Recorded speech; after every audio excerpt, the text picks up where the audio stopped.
Hingga hari ini, saudara, keenam bencana di Sumatera korban meninggal mencapai 316 orang dan 289 orang masih dalam pencarian. Lalu apa saja prioritas pemerintah dalam penanganan bencana ini?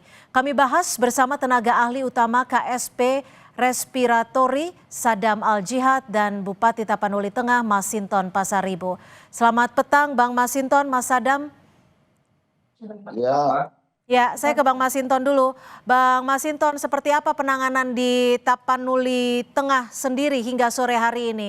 Apakah kalau kita melihat dari penanggulangannya, bencana ini mencukupi anggaran Anda untuk menanggulangi korban-korban bencana? ya, terima kasih Mbak. Mohon maaf, kami sampai saat ini belum bisa melakukan penanganan secara optimal.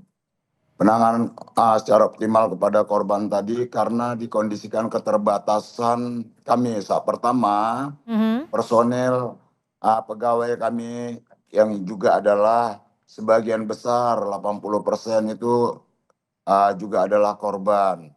Nah, kemudian akses yang sangat sulit untuk masuk ke Tapanuli Tengah karena terputusnya akses dari berbagai wilayah perbatasan seperti yang berbatasan dengan Tapanuli Selatan, jembatan beberapa putus, kemudian akses yang melalui Tapanuli Utara atau Tarutung sana juga jalannya mengalami kerusakan parah, longsoran Ya. berpuluh kilometer, dan kemudian akses dari Umbang Hasundutan, Pakat itu juga mengalami longsoran. Jadi praktis kami terisolir. Dan kemudian komunikasi kami ke seluruh wilayah, kecamatan dan desa-desa karena putusnya jaringan internet dan jaringan listrik. Oke. Nah, praktis kami sudah 5 hari merasa terisolir, tapi BNPB dari pusat di bawah pimpinan Pak Letnan Jenderal Suharyanto, Kepala BNPB, sudah datang ke Tapanuli Tengah dan Ya. Oke. membuat ininya poskonya juga. Gubernur Sumatera Utara Ya. juga sudah berada di Tapanuli Tengah sudah 3 hari 2 malam Oke. beliau. Ya. Baik, saya akan ke KSP terlebih dahulu. Mas Adam, hingga saat ini Istana sudah mendapatkan data resmi, data lengkap berapa jumlah korban bencana baik yang tewas dan juga yang masih dicari. Dan apakah Istana akan segera memutuskan untuk menetapkan status bencana ini sebagai bencana nasional? Iya, tadi per pagi tadi, kemudian siang itu kan bertambah ya jumlahnya dari 303 total yang meninggal, kemudian bertambah menjadi 316. Ya. Ini kan sungguh musibah yang luar biasa ya Mbak. Nah, artinya memang ketika Pak Presiden Prabowo kemudian mengutus dari Pak Menko Mas Pratikno itu operasi tanggap darurat nasional yang dilakukan.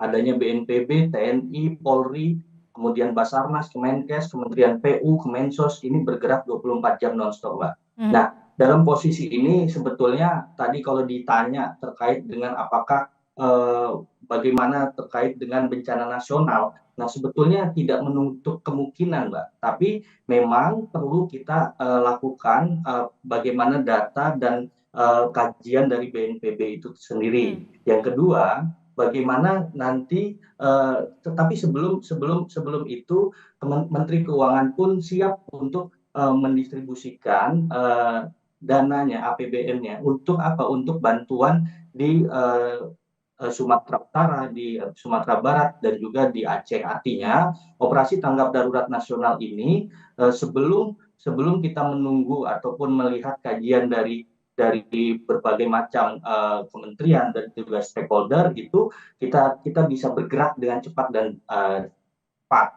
Karena apa? Karena memang perintah dari Pak Presiden itu adalah bagaimana kita menjaga keselamatan masyarakat yang utama. Yang kedua adalah evakuasi warga itu sendiri di lokasi yang berbahaya. Tadi kata Bang Masinton bahwa susahnya terisolasi dan sebagainya. Nah, ini yang kemudian adanya kerjasama juga, Mbak. Bagaimana ada dari Wamenkomdigi untuk kerjasama dengan PLN untuk listrik dan sebagainya itu, Mbak. Oke, lalu seperti apa ketika penetapan status tanggap darurat nasional ini mampu menangani bencana yang terjadi di Pulau Sumatera? Kita masih akan membahasnya usai jeda, tetap bersama kami di Kompas Petang. Lalu seperti apa penanganan bencana di Pulau Sumatera? Saya kembali ke Bang Masinton. Bang Masinton, kalau dari Anda sendiri, mengajukan tidak untuk penetapan status bencana nasional? Karena kita tahu ini kan kerusakannya cukup masif, korbannya juga cukup banyak. Tentu kami hanya memiliki domain tentang status tanggap darurat di daerah Kabupaten Tapanuli Tengah. Maka itu sudah kami buatkan sejak dari tanggal 27 hingga 2 minggu ke depan. Nah, tentu kami berharap apapun itu statusnya, yang utama adalah bagaimana kami bisa dibantu oleh pemerintah pusat dan juga kalau gubernur sudah hadir sama kami selama 2-3 hari 2 malam ini, dan pemerintah provinsi full membantu. Nah, sekarang tentu kami tidak bisa sendiri karena kami memiliki banyak keterbatasan, dan tentu support penuh dari pemerintah pusat itu sudah disampaikan oleh Bapak Presiden dengan mengirim BNPB, dan juga beliau juga intens mengikuti perkembangan, dan saya juga intens melaporkan kepada Mensaskap dan juga Mensesnek. Oke, tapi sudah Anda catat belum peta resiko bencana ini nanti ke depannya akan seperti apa, membutuhkan anggaran berapa? Ya, tentu nanti kami akan membutuhkan rehabilitasi dan rekonstruksi setelah selesai masa tanggap darurat ini. Nah, tentu fokus kami hari ini adalah penyelamatan korban jiwa dan penyelamatan jiwa manusia yang hari ini mereka butuh logistik dan juga butuh vitamin, makanan, kesehatan, dan lain sebagainya, serta butuh penerangan listrik dan juga jaringan internet untuk dapat melakukan komunikasi ke keluarganya. Itu Mbak Tipa. Mas Adam, kalau memang saat ini ditetapkan sebagai tanggap darurat nasional, bukan bencana nasional, lalu apa sebenarnya yang menjadi syarat utama untuk menetapkan bencana nasional? Karena kita tahu saat ini korban meninggal dunia sudah 300 lebih jiwa dan yang hilang 500 lebih.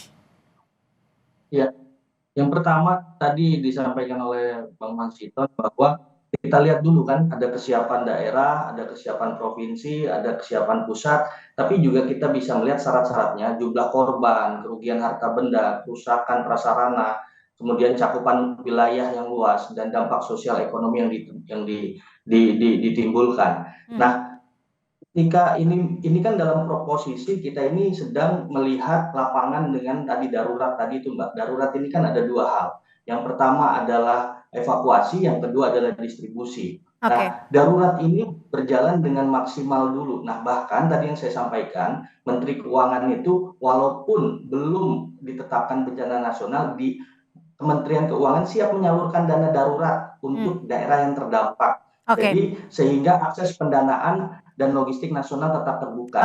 Tapi singkat saja, apakah Presiden bersedia untuk meninjau lokasi bencana di Sumatera? Saya kira pasti siap, pasti bersedia. Ada tanggal waktu rencana yang ditetapkan mungkin? Saya kira begini, Mbak. Ini kan kita Pak Presiden sedang memonitor bagaimana kondisi dari semua menteri-menteri, semua kepala badan dan sebagainya itu turun ke lapangan. Kita lihat bagaimana tadi darurat itu seperti apa. Ini sudah diberikan ke Pak Mas Pratikno sebagai koordinatornya. Kemudian nanti pasca dari sini hasilnya adalah ada rehabilitasi tadi yang disampaikan dan juga rekonstruksi. Nah, ini ada 2 hal yang mengait dan ini saling simultan nanti akan berjalan, Mbak. Jadi kita butuh kesiapan dan kecepatan. Baik, kami tangkap. Terima kasih. Izin Mbak Tipa. Singkat saja. Infonya tadi diinfokan ke kami, insya Allah Presiden besok akan datang kunjungan langsung ke Tapanuli Tengah, dan juga sekaligus beliau akan mengunjungi daerah-daerah kabupaten lain di berbagai provinsi yang terdampak bencana ini. Infonya jam berapa yang Anda terima, Bang Masinton? Pak Presiden akan tiba di sana? besok itu rencana berkisar jam 9 atau jam 10 demikian. Oke, baik. Mudah-mudahan ini bisa menjadi kacamata bagaimana penanggulangan bencana di Pulau Sumatera. Terima kasih Bang Masinton, terima kasih juga Mas Adam atas informasi yang diberikan. Terima kasih, selamat sore.